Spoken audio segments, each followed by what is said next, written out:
October 2015, the Dirty Crew sets out on a long weekend dual sport adventure. The mission? To ride the northern sections of the Washington Backcountry Discovery Route and, most importantly, to have a good time.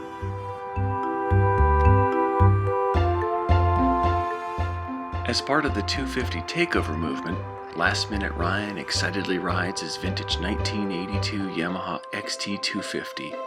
The longest trip it has ever been on was a ride around the block, but it ran out of gas and he had to push it home, so the first stop is a gas station. As not to run out of gas.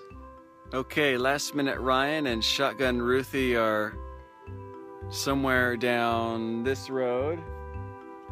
We came ahead of them and we waited a few minutes and they're not behind us, so something's probably wrong with Ryan's bike. That's my guess. We'll probably have to ride back and see.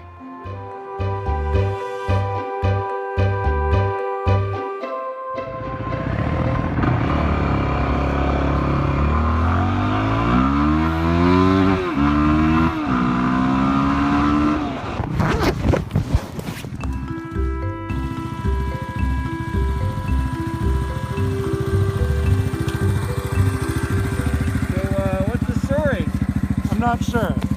It runs though. It sort of runs occasionally.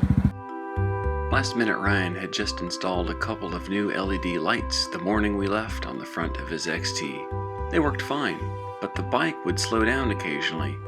He'd reach down the left side of his bike while riding along, jiggle some wires, experience a backfire or two, and then take off in a burst of speed as if nothing had happened, until the next slowdown. He'd jiggle some more wires, and again, we'd be on our way.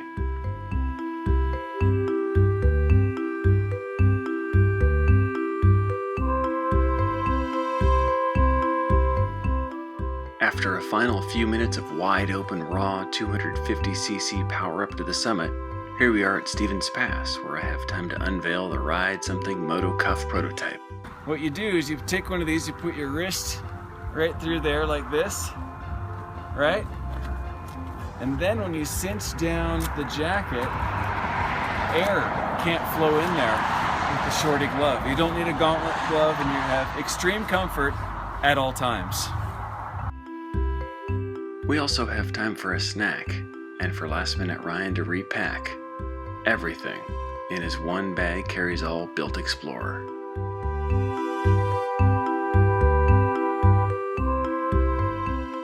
At night, we camp at Lake Wenatchee. After tents are set up, we hit a pub called Headwaters for dinner and brews. It got late and dark. Very dark. Fortunately, we all have headlamps.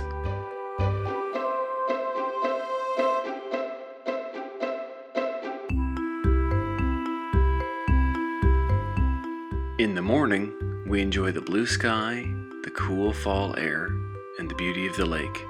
We appreciate the rocks and sticks and contemplate the party from the night before. We pack up again and get on the road.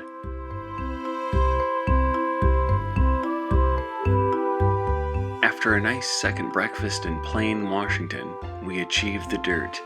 Oh, the glorious dirt. It is our namesake after all. It is so dusty you can taste it, and it is goodness.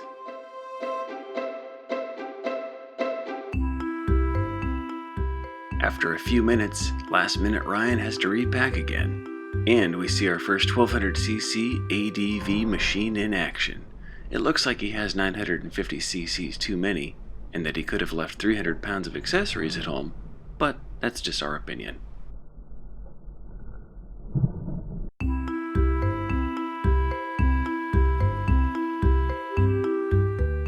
We see the backcountry. It's perfect.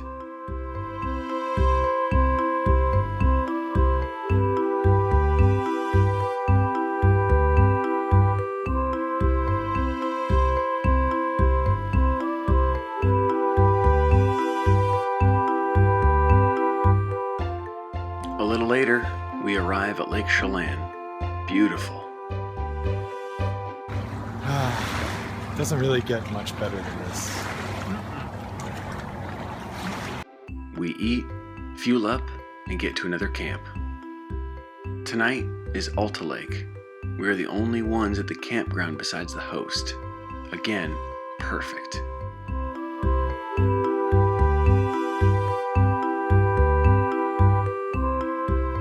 The next morning is just stunningly beautiful.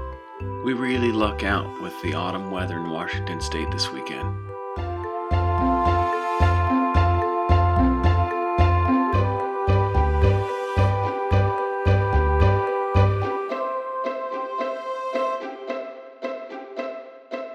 Then, it's time to ride again. Out on the dirt, we stop to see firsthand the damage from the recent wildfires. It is significant and pretty for a moonscape.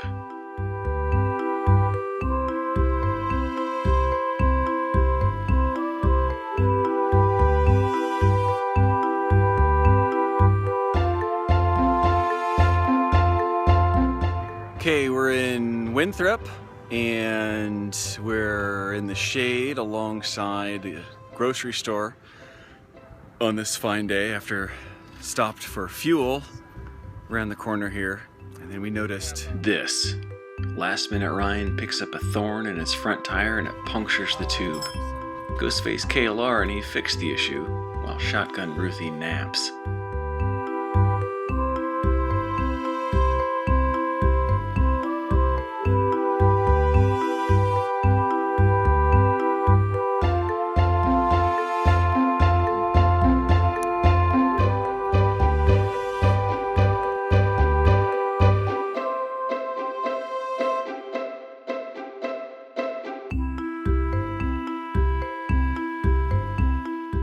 Once on the road again, we notice the trees changing color, and Ghostface KLR feeds the birds, because they look hungry.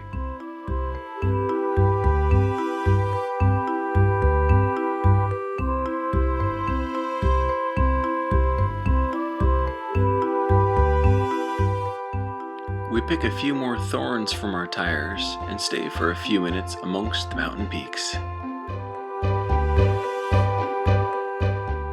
Later that night, we go on a beer run. Ghostface KLR's nose is running so badly, he has to stuff it with Kleenex in order to get it to stop running. I don't want this to live forever on the internet. This is so disgusting. It's like little tampons. Earlier, we set up camp at Colonial Creek Campground on Diablo Lake. The next morning, somehow, it takes us 3.5 hours to pack up.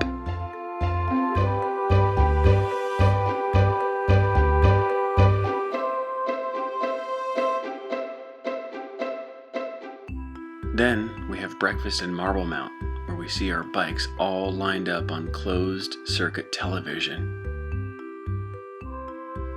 We stop off at the Sauk River on the dirt mountain loop highway on the way home. It's a place we want to come back to.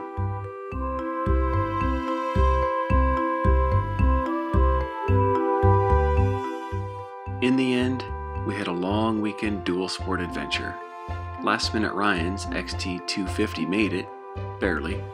We saw some of the Washington Backcountry Discovery Route, as much as we could given the recent wildfires and general TDC lifestyle. Most importantly, we did have a good time.